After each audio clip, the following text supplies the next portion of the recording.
இன்றைக்கி பார்த்தீங்க அப்படின்னு சொன்னால் ட்ரெயினில் நாங்கள் வந்துக்கிட்டு இருந்தோம். அப்போ வந்து செக்கச்செவேர்னு ஒரு ஆள் இருந்தான். பார்க்குறதுக்கு ஆள் அழகாக இருந்தான். எங்களுக்கு அப்பர் பெர்த்து, கீழே வந்து லோயர் பெர்த்து. அவனுக்கு லோயர் பெர்த்து இப்போ குழந்தையோடு இருக்கிற தன்னுடைய ஒய்ஃபுக்கு கேட்கணும். அவன் ஆள் ஹிந்திக்காரை மாதிரி இருக்கவன். என் பையன் போய் அவன்கிட்ட, sir excuse me, my birth is upper birth, your birth is lower birth. My wife came with her child, so for our convenience, if you don't mind, can I occupy the lower berth? அவன் வந்து, yes sir, it's okay, but I have recently experienced an operation in the spinal cord. That's why I cannot occupy the upper berth, and then you can அப்படின்ட்டு இருந்தேன். என் பையன், please sir, my wife is with her child அப்படின்னு சொன்னோன்னா, அவன் அங்கிட்டு போய் மேலேருந்து பெட்டியை எடுத்துகிட்டு, இந்தடி அதை அங்கிட்டு கொடு அப்படின்னா, என் பையன் அவன் அப்படியே பார்த்தேன். அட தமிழ் தெரிஞ்ச நாய், இவன்கிட்ட போய் இவ்வளோ கஷ்டப்பட்டு இங்கிலீஷில் பேசியிருக்கமே. அவன் இருந்ததை பார்த்தா இங்கிலீஷ்காரன் ஹிந்திக்காரன் மாதிரியே இருக்கவன் கஷ்டப்பட்டு இங்கிலீஷில் பேசியிருக்கான். அவன் அந்த பெட்டி எடுத்தாங்கிட்டு வைடி அப்படின்னா, சார் உங்களுக்கு தமிழ் தெரியுமா அப்படின்னு. நான் ராமநாதபுரத்துக்காரையா, மானாமதுரை அப்படின்ட்டுருக்கேன். அப்படியா சார், நீங்கள் தமிழ் தெரியலன்ட்டு இங்கிலீஷில் கஷ்டப்பட்டு பேசிட்டேன் சார். எங்கள் அப்பா உட்காந்துருக்கார் சார்னா என்னையை பார்த்தேன். லியோனி சாரு, சார் உங்கள் பட்டிமன்றத்தை நான் அப்படி கேட்பேன் சார். அப்படியா, எங்களுக்கு தாயா கேட்டேன் அந்த லோயர் பெர்த்து. சார் நான் தரையில் கூட படுத்துட்டு வரேன் சார், உங்கள் மருமகளை லோயர் பெர்த்தில் படுத்துக்க சொல்லுங்கள் சார்னா. தெரியாமல் நீ இங்கிலீஷ்காரை மாதிரி இருக்கவன் என் மகன் கஷ்டப்பட்டு இங்கிலீஷில் பேசினாச்சா, கோச்சுக்கிறாத அப்படின்னு. எதுக்குங்கிறேன். இல்லை சார் உங்களுக்கு தமிழ் தெரியுமான்னு கேட்டுட்டு ஆரம்பிக்க வேண்டியான. ஒரு சிவப்பு கலரை பார்த்தோன்னே நம்மளை அறியாமையே இவன் தமிழன் கிடையாது அப்படின்னு முடிவுக்கு வந்துடுறான் நம்பால். காரணம், தமிழனில் எவ்வளவு அழகாக இருக்கான், ஆள்லாம் இருக்கான். கருப்பாக இருந்தால் அவனுக்கு தமிழ் இங்கிலீஷ் தெரியாது அப்படின்னு நினச்சிக்கிட்டு இருக்கான். அது மாதிரி ஆங்கிலம் தெரிஞ்சு இன்றைக்கி வெளியில் உலகத்தில் எல்லா நாட்டுக்கும் போகணும்னா இன்னொரு மொழியினுடைய கல்வி நமக்கு தேவைப்படும். சமுதாய முன்னேற்றத்திற்கு பெரிதும் காரணமாக இருப்பது தாய்மொழி கல்வியா, பிறமொழி கல்வியா, அனுபவ கல்வியா? ஐயா, உண்மையிலேயே அனுபவித்து காதல் தோல்விக்கு ஒருத்தன் பாட்டெழுது நான் பாருங்க ஐயா. அவன் உண்மையிலேயே காதலித்து தோத்துதான் போயிருப்பானோ என்னவோ. அன்பு நம்ம சேர்த்தது, ஆசை நம்ம பிரித்தது, உன்னை மறக்க முடியலை, உயிரை வெறுக்க முடியலை, ராசாத்தி நீயும் நானும் ஒன்னா சேரும் காலம் இனிமே வாராதோ, இன்னொரு ஜென்மோ இருந்தா அப்போது பொறுப்போம், உன்னோடு ஒன்னா இருந்து அன்போட இருப்போம், அது தாங்காம போச்சுதுன்னா என் ராசாவே, நான் வெண்மேகமாக விடிவெள்ளியாக வானத்தில் பிறந்திருப்பேன், நீ அடையாளம் கண்டு என்னை தேடி வந்தா அப்போதும் காத்திருப்பேன் என்று சொல்லி ஒரு காதலுக்கு 3 ஜென்மங்கள் காத்திரு என்ற என் தமிழ் பண்பாட்டை பாட்டின் மூலம் இதை தூவி பரப்பி விட்டானே அவன் அனுபவ கவிஞன் ஐயா. ஐயா, இன்னைக்கு மருத்துவம், ஒரு காய்ச்சல் வந்துருச்சு, ஆஸ்பத்திரிக்கு போகிறோம். Blood test, urine test, ECG test, X ray test, மிட்டம் டெஸ்ட்டு, ஆஃபலி test, external test, internal test, இத்தனை டெஸ்ட் எடுத்துகிட்டு டிஸ்கிரிப்ஷனில் 3 மாத்திரை எழுதி கொடுக்குறாங்க ஐயா. ஒன்று பேராசிட்டமல், மீதி இருக்கிற 2 மாத்திரை என்ன தெரியுங்களா? எதுவுமே இல்லாத உடம்புக்கு ஏதோ ஒன்று வந்து மறுபடியும் ஆஸ்பத்திரிக்கு வரணும் இல்லையா? அதுக்காக இந்த பாலாய் போன காய்ச்சலுக்கு கால் நூற்றாண்டுக்கு முன்பே கசாயம் சொல்லி கொடுத்த உன் அப்பத்தாவின் அனுபவத்தை மறந்து விட்டதால் இந்த வினை ஏற்பட்டதா இல்லையா? அதான் ஒரே தலைவலியாக இருக்குது. ஒன்றும் இல்லை, 2 சுக்க தட்டி போட்டு வரட்டி வச்சு கூடி சரியாக போகும். ஒரே நெஞ்சு சளியாக இருக்குதே, ஆஸ்பத்திரி ஓலாம்ட்டு இருக்கிற. அட ஏன் மண்டையில் புழுவேறி திரியிற? ஒன்றும் வேண்டாம், உங்கள் அம்மா கொள்ளு நல்லா காரமாக கிடை சொல்லி பச்சை புளி ரசம் வச்சு நல்லா சுருக்குன்னு குடிக்கவே நல்லா சளி பழுத்து வெளியே வந்துரும்போ. காலையில் 6 மணிக்கு கதவை தட்டுறா, திறந்து பார்த்தா குழந்தையோட அம்மா. பையனுக்கு குழந்தைக்கு நைட்டு ஃபுல்லாக நிற்காமல் போகுதுங்கிறா. வயிற்றை இப்படின்னு வச்சு தொட்டு பார்க்குறா. அப்பத்தா மேலே 2 நீவி கீழே 2 நீவி வெந்தயத்தை எடுத்து வாயில் ஓரா வெறு வயிற்றுல மேலே சரியாக போகுங்கிறா. இதையெல்லாம் எந்த காலத்தில் இதெல்லாம் நான் மேலோட்டமாக சொன்னது. இன்னும் ஆயிரம் வைத்து முறைகள் என் மண்டைக்குள் புகுத்த முடியாத வைத்து முறைகளை கற்று வைத்திருந்தால் என்ன பார்த்தா, இன்னும் எந்தெந்த லைப்ரரியில் போய் ஹிண்ட்ஸ் எடுத்துகிட்டு வந்து இதையெல்லாம் கற்றுக்கல. எங்கேயும் முன்னாடி MBBS போர்டு போட்டு இந்த சமுதாயத்துக்கு மருத்துவத்தையா சேவை செய்யலை, அவள் அனுபவத்தில் சேவை செய்தாலுங்கய்யா. இவங்க சொல்கிறாங்க ஏரோப்ளைனில் போய் ஆப்ரேஷன் பண்ணிவிட்டு ஏரோப்ளைனில் கொண்டு வந்து லேண்ட் ஆனாங்களாம்மா. ஏரோப்ளைன் உண்டு, ஏன்ஜிஓ உண்டு, குளுக்கோஸ் உண்டு, டயாலிசிஸ் உண்டு, எக்ஸ்ரே தெரப்பி உண்டு, கீமோகுளோபின் தெரப்பி உண்டு. கேன்சரை கொண்டு போய் வெளிநாடு கொண்டு போய் கிரிக்கெட் வீரர் யுவராஜ் சிங்கை கேன்சர் குணப்படுத்தி வர வெளிநாட்டில் கேன்சர் சென்டர் உண்டு. ஆனால் குப்பாயும் சுப்பாயும் அனுபவத்தில் வாழ்ந்த காலத்திலே எந்த மாளிகை வீட்டிலும் கேன்சர் இருந்ததில்லை. அப்பத்தா வீட்டு அடுப்பங்கரையில் சர்க்கரை இருந்ததை தவிர மனிதனுக்கு இருந்ததில்லை. ஆஸ்துமா கேள்விப்படவே இல்லை. டயாலிசிஸ் இரும்பு மனிதனாக வாழ்ந்த காரணத்தினாலே டயாலிசிஸ் எங்களுக்கு தேவைப்படவில்லை. ஆன்ஜியோ எக்ஸோகிராபி இதில் பற்றியெல்லாம் நாங்கள் கேள்வியே படவில்லை. அதனால் எங்களுக்கு ஏரோப்ளைன் தேவையே இல்லைங்கய்யா. ஐயா, ரோட்டில் 2 வகையான மனிதர்களை பார்க்குறோம்.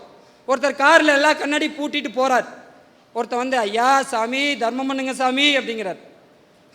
Stupid fellows. இந்த மாதிரி ஆளுங்கனால தான் இன்னும் இந்தியா டெவலப் ஆகாமே இருக்குது. சிச்சி அப்படின்னு சொல்லிட்டு ஏசியை லைட்டாக ஆன் பண்ணிவிட்டு அப்படியே மல்லாக்கு சாயிறார். நம்மால் ரோட்டில் நின்றுருக்கிறாப்புல அப்படியே தம் அடிச்சுட்டு அங்கே வந்து சாப்பிட்டு 2 நாள் ஆச்சு. பேக்கெட்குள்ளேருந்து எடுக்கிறாங்க. எடுத்தது அந்த 5 ரூபா காசு. அதில் 1 ரூபா காசை கொடுத்துட்டு 4 ரூபா காசை மறுபடியும் ஜோப்புக்குள்ளே போட்டுக்கிறான். 10 ரூபாய் இருந்தால் அதில் ஒற்றை ரூபாயை பக்கத்தில் இருக்கவனுக்கு கொடுத்து அவனை வாழ வைத்தவன் அனுபவசாலி. நீ கோடியாய் சம்பாதித்தாலும் பெட்டிக்குள் போட்டு பூட்டி வைத்துக் கொண்டாய் நீ படிப்பாளி. ஐயா, ஃபாரின் போய் படிச்சுட்டு வந்து காலேஜ் கட்டி காசு இல்லாமல் இலவசமாக கல்வி கொடுத்தது சினிமாவில் வேணா நடந்திருக்கலாம். ஆனால் இங்கு உண்மையில் யாருனால் இந்த சமுதாயம் முன்னேற்றம் அடைந்தது சிந்தித்து பார்க்க வேண்டாமா? இங்கு கொங்கு தேசமே தொழில்துறையில் சிறந்து விளங்குகின்றதா? அதுக்கு முழு முதல் காரணம் ஜிடி நாயுடு சொல்லிட்டாங்க. ஜிடி நாயுடு இந்தியாவின் எடிசன் என்று அழைக்கப்பட்டவர். யார்? குறிப்பு வரைக. நம்மால் நைட் 12 மணிக்கு இந்தியாவின் எடிசன் என்று அழைக்கப்பட்டவர் ஜிடி நாயுடு. அவர் கல்வி செல்லவில்லை. பக்கத்தில் இருக்கிறவன் யாரா இந்நேரத்துக்கு டிராக்டர் ஓட்டுறதுன்னு எந்திரிச்சு உட்காந்துட்டான். காலையில் எந்திரிச்சு போய் எழுதுறான், டிக்காகிறான். 5க்கு 4.5 மார்க்கு, 100க்கு 95 மார்க்கு, 500க்கு 450 மார்க்கு, 1600க்கு 1150 மார்க்கு. காலேஜ் ஓறான், கல்யாணம் பண்ணுறான், குழந்தை பெற்றுக்கிறான். இதுதான் முன்னேற்றம் என்று நீ நினைத்து கொண்டதால் சுரேஷும் சிவனேசும் நந்தகுமாரும் திருப்பூரை தாண்டி யாருக்கும் தெரியவில்லை. அவர் அனுபவத்தில் வாழ்ந்து உழைத்தினால் இந்தியாவின் எடிசன் என்று ஜிடி நாயுடு அழைக்கப்பட்டார். நான் ஒரு சமீபத்தில் என்னோட தோழியை பார்த்தேன். புதுசாக கல்யாணமானவ. அம்மா எப்படி இருக்க? நல்லா சந்தோஷமா இருக்கியா? தனி குடும்பமா கூட்டு குடும்பமான்னு கேட்டேன். அவள் சொன்னா பாருங்க, நாங்களும் இந்த காலத்தில் கூட்டு குடும்பமாக தான் இருக்கும். நான் ரொம்ப சந்தோஷப்பட்டேங்க. நான் ரொம்ப சந்தோஷப்பட்டேன். பரவாயில்ல கூட்டு குடும்பமாக இருக்காங்கன்னு. நீங்கள் எத்தனை பேர் இருக்கீங்கன்னு கேட்டேன். அதுக்கு அவள் சொல்கிறா பாருங்க, நானும் எங்கள் வீட்டுக்காரர் மட்டும்தான் இருக்கிறோம், இது பத்தாதான்? அப்போ இன்னைக்கு இருக்கிற வாழ்க்கை சூழ்நிலையில ஒரு கணவனும் மனைவியும் சேர்ந்து வாழ்ந்தாலே கூட்டு குடும்பமானதே இந்த முறை நம்ம நாட்டுக்கு தேவையான்னு கேட்குறேன். நம்ம தாய்மொழியில் சொல்லாத பண்பாடும் கலாச்சாரமும் வேற எங்கெங்க சொல்லப்படுது? ஐயா, இன்னைக்கெல்லாம் வந்து இந்த அனுபவம் பேசுறாங்களே, அனுபவ கல்வி என்பது எக்ஸ்பிரி டேட் ஆன மாத்திரை மாதிரி அது எப்போ கிடைச்சாலும் நமக்கு வேஸ்ட்டு தான். இன்னைக்கு அனுபவ கல்வி எப்படி தெரியுமா இருக்குது? இன்னைக்கு ஒரு அறிவிப்பு வந்திருக்குது, 3 மாசத்துல நாங்கள் மணல் கொள்ளையை தடுத்துருவோன்னு. ஆனால் கேட்குறேன், கண் கட்டுறதுக்கு அப்புறம் எதுக்குங்க சூரிய நமஸ்காரம்? நம்ம தாய்மொழி கல்வி இல்லாதனால நம்ம நாட்டில் இன்னைக்கு எத்தனை பிரச்சனை இருக்குது ஐயா. நம்ம இன்னைக்கு வாழ்வதற்கு எத்தனையோ வழிமுறைகள் இருக்குது.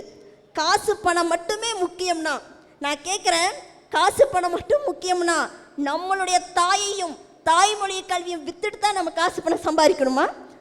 காசு பணம் முக்கியம் நினச்சிருந்தா நமக்கு கல்வி கண் கொடுத்த காமராஜர் கிடைச்சிருப்பாரா? நாடே போற்றும் மகாத்மா காந்தி கிடைச்சிருப்பாரா? இத்தனையும் ஏனுங்க, இன்னைக்கும் நம்ம தமிழ் மொழி நம்ம நாட்டை விட்டு போயிடக்கூடாதுக்காக பாடுபட்டு இருக்காரே முத்தமிழறிஞர் கலைஞர் அவர்கள் கிடைச்சிருப்பாரான்னு நான் கேட்குறேன். காசு பணம் மட்டும்தான் வாழ்க்கையில் முக்கியமானு கேட்குறேன். ஐயா, நம்ம ஏன் இன்னும் திருந்த மாட்டேன்னு தான் எனக்கு தெரியல. பக்கத்து மாநில கேரளா அறிவிச்சிட்டான், 10ஆம் வரைக்கும் தாய்மொழி நீ படிச்சுதான் ஆகணும். கர்நாடகாவில் சொல்லிட்டான், இங்கே இருக்கிற வேலை செய்கிற அத்தனை பேர் அதிகாரிகள் கூட இனிமேல் கன்னடத்தில் தான் பேசணும் படிக்கணும்ன்ட்டு. மேற்கு வங்கத்திலையும் கொண்டு வந்துட்டான், அஸ்ஸாம்லையும் கொண்டு வரான். நம்ம நாட்டில் மட்டும் ஏயா ஹிந்தியா கொண்டு வரணும் தலையிலா நிற்கிறீங்கன்னு கேட்குறேன். மற்ற நாட்டை பார்த்தா நம்ம திருந்த வேண்டாமா? தமிழ் மொழியை நம்ம வளர்த்தா மட்டும்தான் நம்ம என்னைக்கு நம்ம விட்டு கொடுக்காம இருக்க முடியும். ஐயா, விருந்து மருந்து 3 நாளைக்கு மட்டும்தான். அந்நிய கல்விங்கிறது விருந்துக்கு போகிற மாதிரி 3 நாளைக்கு போய் பார்த்தோமா விசாரிச்சோமா வந்துடணும். அங்கேயே உட்காந்தா சோறு கிடைக்குமா? நம்ம வீட்டுக்கு திரும்ப வரணும். நம்ம தாய்மொழியை நம்பி நம்ம வீட்டுக்கு நம்ம திரும்பி வரணும் சொல்லிக்கிறேங்க ஐயா.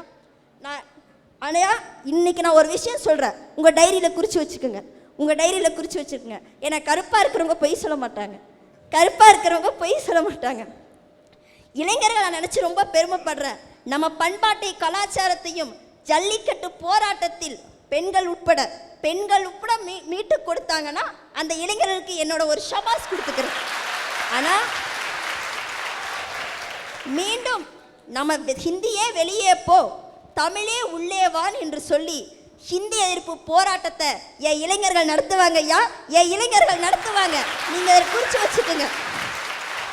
நம்ம தமிழடா, நம்ம தமிழடா, நாம தமிழண்டா, நாம தமிழண்டான் என்று சொல்லி நம்ம நாட்டில் தாய்மொழி கல்வி மட்டுமே நம்ம சமுதாய முன்னேற்றத்தை தீர்மானிக்கணும் சொல்லி நன்றி கூறி விடைபெறுகிறேன். நன்றி, வணக்கம்.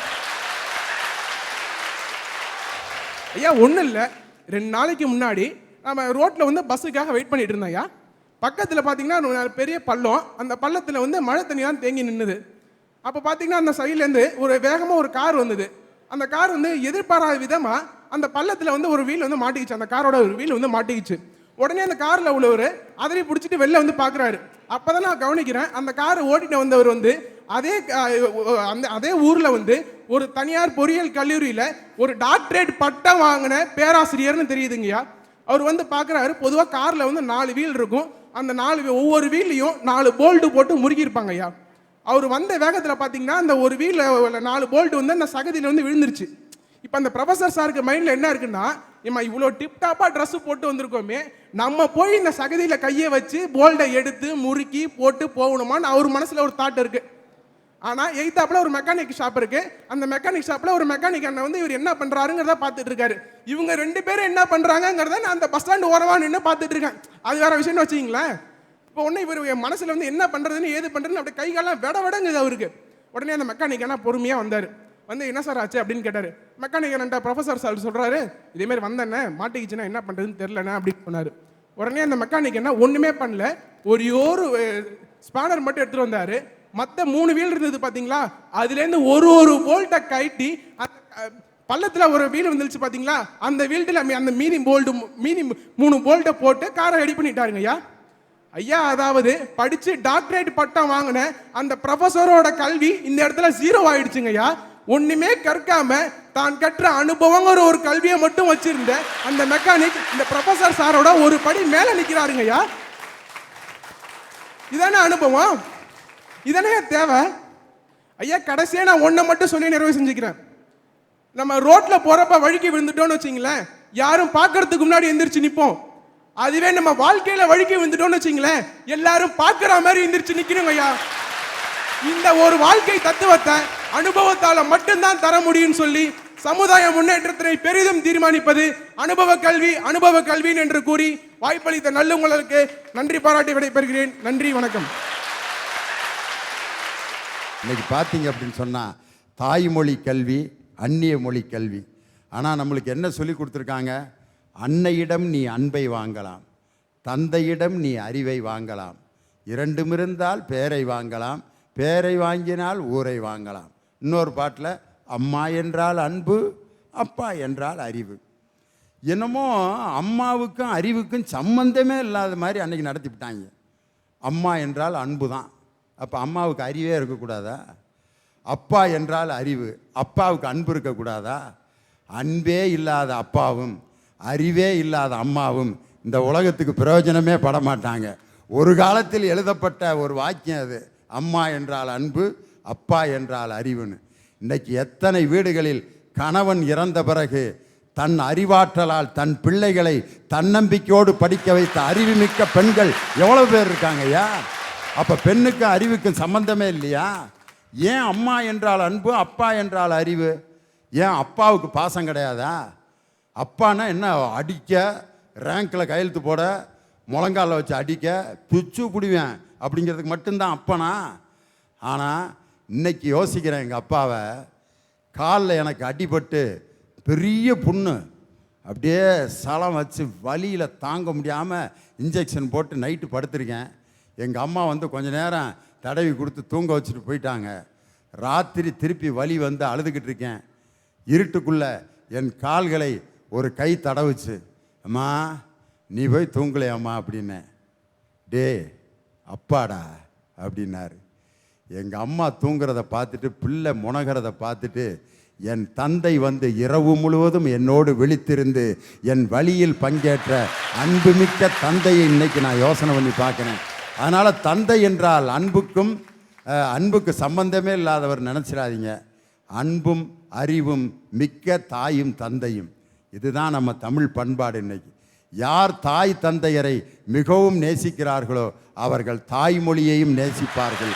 தாய்மொழியை யார் நேசிக்கிறார்களோ அவர்கள்தான் தாய் தந்தையரையும் நேசிப்பார்கள். ஏனென்றால் புவனேஸ்வரி சொன்னது மாதிரி, ஒரு மொழி அழிக்கப்பட்டால் அதனுடைய பண்பாடும் கலாச்சாரமும் அழிக்கப்படும். நமது பண்பாட்டை இன்னைக்கு கண்ணனை காப்பாற்றி கொண்டிருக்கிறோம். இன்றைக்கும் வீடுகளில் ஒரு முதியவர் வீட்டில் இருந்தால் அந்த வீட்டில் எவ்வளவு சந்தோஷம் இருக்குன்றீங்க. ஒரு பாப்பா கூட சொல்லிச்சு, புவனேஸ்வரி தான் சொன்னாங்க, ஒரு பெரிய அடிபட்டு ஒரு குழந்தை ஒரு 8 அணா காசை முழுங்கிருச்சு. உடனே வாயில் நுர வந்து அந்த குழந்தைக்கு மூச்சு திணறுது. ஆஸ்பத்திரி தூக்கிட்டு ஓடுறாங்க. எக்ஸ்ரே, ஒய்ரே, ஜெட்ரே, ஸ்கேன், ஆகாகா ஓகாகா எல்லாம் எடுத்து, அதாவது நாணயம் எங்கே இருக்குது தெரியுமா, அதனுடைய மூச்சுக்குழலுக்கும் உணவு குழலுக்கும் இடையில சிக்கியிருக்கு, ரொம்ப கிரிட்டிக்கலாக இருக்குது. இதுக்கு ஒரு பெரிய 5 மருத்துவ நிபுணர்களை கூப்பிடணும், ஒவ்வொருத்தருக்கும் 10,000 ரூபா ஃபீஸ் கொடுக்கணும், கிட்டத்தட்ட ஒரு 50,000 ரூபா ஃபீஸை ரெடி பண்ணிட்டு வாங்கன்னா. அங்கே ஒரு கிளவி போச்சு, ஏன்டா எதுக்கு பிள்ளைய தூக்கிட்டு வந்தைய, காசை முழுங்கிருச்சு வாட்டியே குர்ரா பிள்ளைய அப்படின்ட்டு வாங்கி தலைகளுதா அப்படி பிடிச்சி முதுகில் ஒரு தட்டுச்சு. தட்டி 2 தடவை உழுப்புச்சு. 8 அணா காசு கடகடன்னு வாயிலிருந்து உளுந்துச்சு. அந்த 10 மருத்துவ நிபுணர்கள் சாதிக்க முடியாததை ஒரு பாட்டியினுடைய அனுபவம் இன்னைக்கு அவ்வளவு பெரிய வியாதியை தீர்த்து வச்சுச்சு. வேற ஒன்றும் தேவையில்லை. இவ்வளவு அனுபவங்கள் பெற்றக்கூடிய எல்லா அனுபவசாலிகளுடைய மிகப்பெரிய வழிகாட்டுதலால் தான் இன்னைக்கு சமுதாயமே வாழ்ந்து கொண்டிருக்கிறது. இயேசு பெருமான் சொன்னார், பிறர் உனக்கு என்னென்ன செய்ய வேண்டும் என்று நீங்கள் நினைக்கிறீர்களோ அதை மற்றவருக்கு செய்யுங்கள்னார். எல்லாரும் கடைப்பிடிக்க வேண்டிய தத்துவம் அது. 10 பேர் உனக்கு வணக்கம் போடணும்னா நீ 50 பேருக்கு வணக்கம் போடு, 1000 பேர் உனக்கு வணக்கம் போடுவான். 10 பேர் உனக்கு சேவை செய்ய வேண்டுமா, நீ 200 பேருக்கு சேவை செய், 2000 பேர் உனக்கு சேவை செய்வார்கள். 10 பேர்கிட்ட நீ தர்மடி வாங்கணுமா, 5 பேருக்கு நீ தர்மடி கொடு, 200 பேர் உனக்கு தர்மடி கொடுப்பான். எதை நீ மற்றவருக்கு செய்கிறாயோ அதுதான் உனக்கு. இதை அவர் காலேஜில் PhD படித்தா கண்டுபிடிச்சாரு இல்லை. அதே மாதிரி பகவத்கீதையில் கிருஷ்ண பரமாத்மா, கடமையை செய், பலனை எதிர்பாராதே. பரீட்சை எழுதும் போதே எம்புட்டு மார்க் வரும் நினச்சிக்கிட்டே எழுதினோம்னா கடைசி வரைக்கும் அவனால் மார்க்கே வாங்க முடியாது. இது ரைட்டா நேமா தப்புன்னு தான் நினைக்கிறேன், பின்னால் இருக்கவனாட்டு கொஞ்சம் சொல்கிறான் அப்படின்னா அவன் ஜென்மத்துக்கும் பாஸ் ஆகவே மாட்டான். எவன் பலனை எதிர்பார்த்து கொண்டே பணி செய்கிறானோ அவனால் வெற்றியை ஈட்ட முடியாது. சொன்னது கீதை. நபிகள் நாயம் ஸல்லல்லாஹு அலைஹி வஸல்லம் என்ன சொல்கிறார் தெரியுமா, இல்லற வாழ்க்கை எப்படி இருக்கணுன்றதுக்கு அழகான உதாரணம். அவர் சொன்ன மாதிரி யாரும் சொல்லலை. வலது கையை வைத்து இடது பக்கத்தை சுத்தம் செய், அதுதான் ஆண்மகன். இடது கையை வைத்து வலது பக்கத்தை சுத்தம் செய், அதுதான் ஒரு பெண். இந்த 2 கைகளும் சேர்ந்தால்தான் முகத்தை சுத்தம் செய்ய முடியும். ஆணும் பெண்ணும் சேர்ந்தால்தான் ஒரு சமுதாயத்தை சுத்தம் செய்ய முடியும் என்று வாழ்க்கையினுடைய தத்துவத்தை அனுபவபூர்வமாக சொன்ன நபிகள் நாயகத்தினுடைய அனுபவம் இருக்கு. அதனால் ஆங்கிலத்தில் கற்றாலும் ஹிந்தியில் கற்றாலும் தமிழில் கற்றாலும் எவன் ஒருவன் வாழ்க்கையின் அனுபவத்தை முறையாக கற்கிறானோ அவன்தான் சிறந்த அறிஞன் என்று சொல்லி சமுதாயத்தின் முன்னேற்றத்தை பெரிதும் தீர்மானிப்பது தமிழ் வழி கல்வியை விட ஆங்கில வழி கல்வியை விட அனுபவ கல்விதான் என்று சொல்லி உங்களிடமிருந்து விடைபெறுகிறேன். நன்றி, வணக்கம். நல்லா பேசுங்க, நல்லதையே பேசுங்க. வணக்கம்.